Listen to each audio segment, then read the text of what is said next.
Hi అండి. అందరికీ నమస్కారం. Welcome to my channel. ఈ వీడియోలో ఏపీ ఉద్యోగ సంఘాలతో సీఎం భేటీ, తీపి కబురు, 5 శుభవార్తలు విడుదల. దీనికి సంబంధించిన పూర్తి వివరాలు ఈ వీడియోలో తెలుసుకుందాము. వీడియో అయితే ఎక్కడే గాని స్కిప్ చేయకుండా ఎండ్ వరకు చూసేయండి. అప్పుడే ఇన్ఫర్మేషన్ పూర్తిగా అర్థమవుతుంది. అలాగే వీడియో చూస్తున్న ప్రతి ఒక్కరు వీడియోకి లైక్ చేయండి ఫ్రెండ్స్. ఈ వీడియోని తోటి ఉద్యోగ, పెన్షన్ మిత్రులతో అయితే షేర్ చేయండి. కొత్తగా మన ఛానల్‌ని చూస్తున్నవారు ఇంకా ఎవరైనా సబ్స్క్రైబ్ చేసుకోకపోతే వెంటనే మన ఛానల్‌ని సబ్స్క్రైబ్ చేసుకోండి. సబ్స్క్రైబ్ చేసుకోవడం వల్ల నేను చేసే ప్రతి ఒక్క వీడియో మీ వరకు రీచ్ అవుతుంది.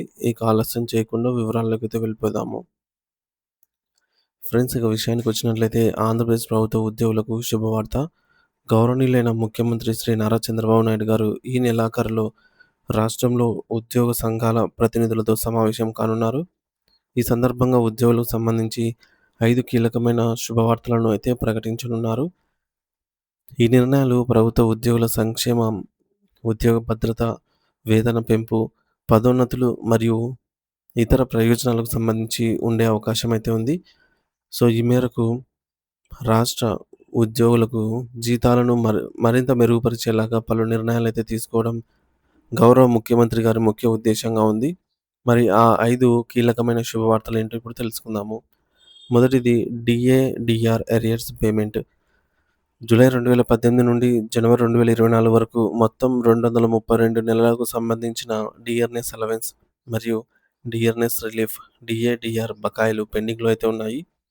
ప్రభుత్వం ఈ నెలాఖరులో ఉద్యోగ సంఘాలతో చర్చించి వీటిని విడతల వారీగా చెల్లించేలాగైతే నిర్ణయం తీసుకోబోతోంది. ఈ మేరకు మనము ఇక్కడ డీఏ టేబుల్ అయితే చూడొచ్చు. ఇక్కడ DA, DR applicable from 1st July 2018 to arrears month.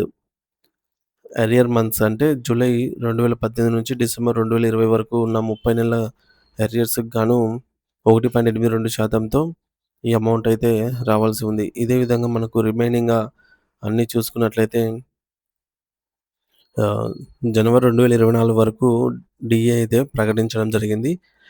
మొత్తం 232 నెలలకు సంబంధించి ప్రస్తుతం మనం తీసుకుంటున్నటువంటి 37.31% డీఏతో కలిపి ఈ అరియర్ అమౌంట్ అయితే రావాల్సి ఉందన్నమాట వివిధ కాలాలకు సంబంధించి.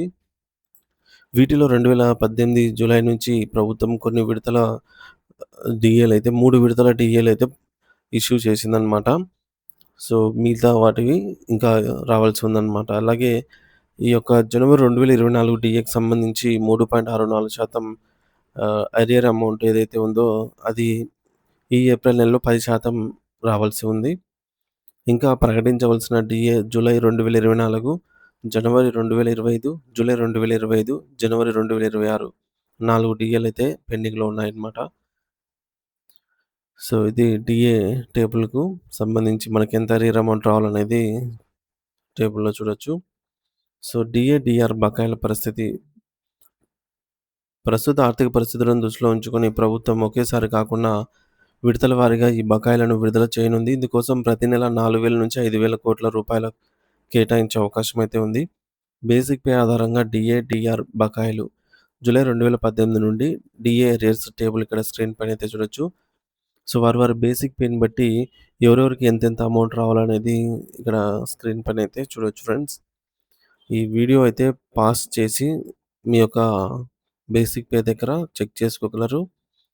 బేసిక్ పే అనేది రూ. 50,000 ఉన్న వారికి 33,85,000 రావాల్సి ఉంటుంది. ఇదంతా అప్రాక్సిమేట్‌గా రావాల్సిన అమౌంట్ అన్నమాట. అదే బేసిక్ పే అనేది రూ. 70,000 ఉన్న వారికైతే రావాల్సిన డీఏ, డీఆర్ రూపంలో అరియర్ అమౌంటు రూ. 5,40,176. ఇది ఎగ్జాక్ట్ వాల్యూ అయితే కాదండి. అప్రాక్సిమేట్‌గా.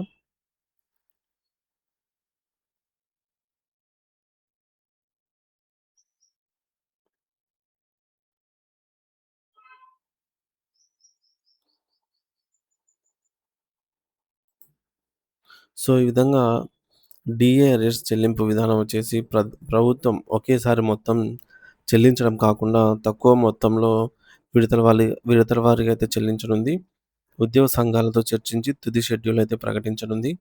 2024, 25 సంవత్సరాల్లో కొత్తగా ప్రకటించాల్సిన 3 డీఏలు ఇంకా పెండింగ్‌లోనే ఉన్నాయి. కొత్తగా పెండింగ్‌లో ఉన్న డీఏలను కూడా ఈ బకాయిలలో కలుపుతారు. ప్రభుత్వం ఎన్నికల ప్రచారంలో ఇచ్చిన హామీ మేరకు అన్ని బకాయిలను 5 సంవత్సరాల్లోగా పూర్తిగా చెల్లించేందుకు ప్రణాళికలు సిద్ధం చేయనుంది.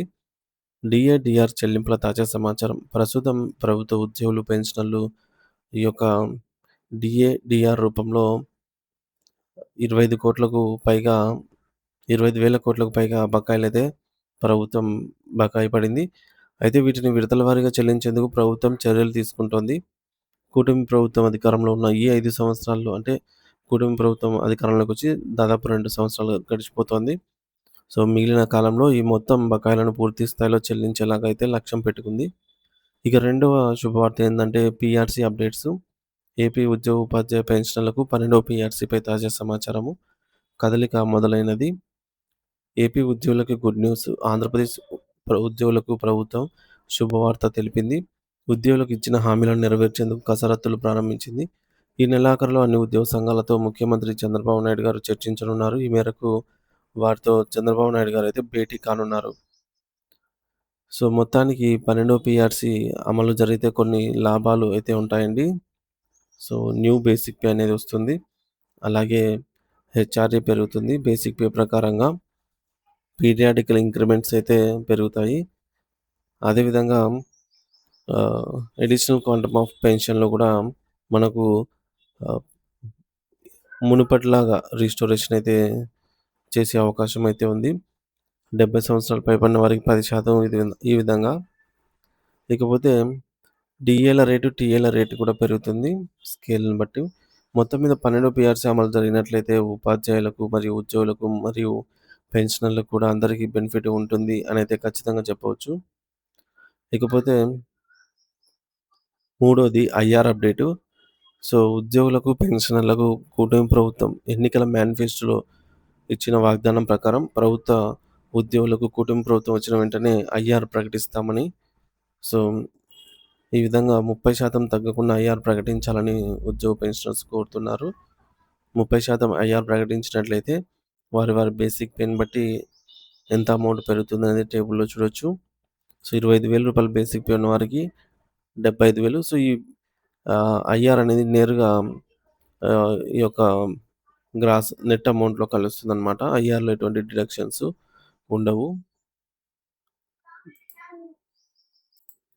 ఇక నాలుగో అంశం పెండింగ్ బిల్ పేమెంట్ స్టేటస్. 11వ పీఆర్సీ బకాయిలు 2018 నుండి పెండింగ్‌లో ఉన్న డీఏల బకాయిలు చెల్లించేలాగా చూడాలి. ఈహెచ్ఎస్ ద్వారా క్యాష్‌లెస్ ట్రీట్మెంట్ అందేలా చూడాలి. 12వ పీఆర్సీ కమిషన్‌ను వెంటనే నియమించాలి. కూటమి ప్రభుత్వం ఇచ్చిన హామీ మేరకు ఐఆర్ వెంటనే ప్రకటించాలని అయితే కోరుతున్నారు. రిటైర్మెంట్ బెనిఫిట్స్ బకాయిలను వెంటనే చెల్లించాలి. బహుళ సంఘాల్లో ప్రభుత్వమే ఈ యొక్క సభ్యత్వాలను రద్దు చేయాల్సి ఉంటుంది అని చెప్పేసి కోరుతున్నారండి. సో, ఎందుకంటే బహుళ సంఘాలు ఉండడం వల్ల ఉద్యోగులకు సంబంధించి ఈ యొక్క ఎగ్జాక్ట్ వారికి ఏం కావాలనేది కరెక్ట్‌గా అయితే రీచ్ అవ్వడం లేదనమాట ప్రభుత్వానికి. కాబట్టి ఈ విధంగా చూడాలి ప్రభుత్వము.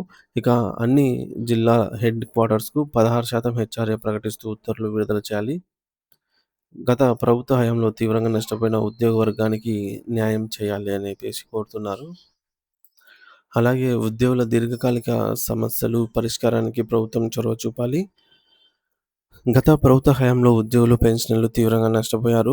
ప్రధానంగా 11వ పీఆర్సీ, రివర్స్ పీఆర్సీ ద్వారా గతంలో సంపాదించుకున్న రాయితీలు కోల్పోయామని ఉద్యోగులు కోరుకున్న కూటమి ప్రభుత్వం అధికారంలోకి వచ్చినందున ఉద్యోగ వర్గమంతా ఎన్నో ఆశలు ప్రభుత్వంపై అయితే పెట్టుకున్నారని, ఉద్యోగుల ఆశలకు అనుగుణంగా దీర్ఘకాలికంగా పరిష్కారం కాని ఆర్థికేతర సమస్యల పరిష్కారానికి ప్రభుత్వం వెంటనే ప్రత్యేక చొరవ తీసుకొని సమస్యలు పరిష్కరించే దిశగా చర్యలు తీసుకోవాలని అయితే కోరుతున్నారు. పెన్షన్ల సమస్యలు 2014, 19లో గత తెలుగుదేశ ప్రభుత్వ హయాంలో సంపాదించుకున్న అడిషనల్ క్వాంటమ్ ఆఫ్ పెన్షన్‌ను గత ప్రభుత్వం కోత వేసి 11వ రివర్స్ పీఆర్సీలో తగ్గించినందున ఈ ప్రభుత్వం తిరిగి పాత స్లాబ్‌లను పునరుద్ధరించి రాష్ట్రంలో ఉన్న సుమారు 4,00,000 మంది పెన్షనర్లకు న్యాయం జరిగేలాగా చూసి వృద్ధులను ఆదుకోవాలని అయితే కోరుతున్నారు. ఈహెచ్ఎస్ హెల్త్ కార్డ్స్ విషయానికొచ్చేట్లయితే గత 10 సంవత్సరాలుగా పూర్తి జబ్బుతో పనిచేయకుండా పోయిన ఉద్యోగుల, పెన్షనర్ల హెల్త్ కార్డులు తిరిగి పనిచేసేలాగా తగు చర్యలు తీసుకోవాలని, ఈహెచ్ఎస్ స్కీమ్ కోసం ప్రతి నెల మా జీతాల్లో, పెన్షన్‌లలో డబ్బులు రికవరీ చేసుకొని కూడా ఎవరికీ ఉపయోగకరంగా ఈ హెల్త్ స్కీమ్‌లు లేనందున తక్షణ చర్యలు చేపట్టి, ఈ స్కీమ్ ప్రధాన ఉద్దేశ్యమైన క్యాష్‌లెస్ ట్రీట్మెంట్ ప్రతి ఉద్యోగి, పెన్షనర్‌కు జరిగేలాగా చర్యలు తీసుకోవాలని కోరుతున్నారు.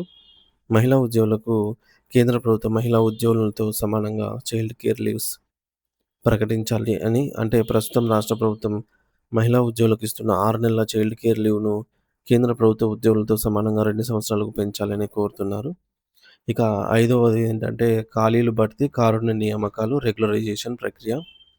కాంట్రాక్ట్ ఉద్యోగులకు మరియు ఔట్‌సోర్సింగ్ ఉద్యోగుల సమస్యలు. గత ప్రభుత్వ హయాంలో కాంట్రాక్ట్ ఉద్యోగులందరినీ రెగ్యులర్ చేస్తామని ఇచ్చిన హామీ కేవలం కొంతమంది, ప్రధానంగా ఆరోగ్య శాఖ మరియు కొన్ని శాఖలలో వారిని 2023 యాక్ట్ 30 ప్రకారంగా క్రమబద్ధీకరణ చేశారని, విద్య మరియు ఇతర శాఖల్లో పనిచేసే కాంట్రాక్టు ఉద్యోగులను నేటికి క్రమబద్ధీకరించలేదని, కనుక మిగిలిపోయిన కాంట్రాక్ట్ ఉద్యోగులను వెంటనే క్రమబద్ధీకరించాలనైతే కోరుతున్నారు.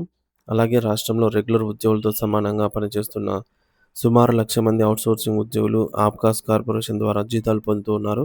ఇంకా ఆప్కాస్‌లో లేకుండా సుమారు 1,00,000 మంది ఉద్యోగులు కాంట్రాక్టర్ల ద్వారా జీతాలు పొందుతూ మోసపోతున్నారు.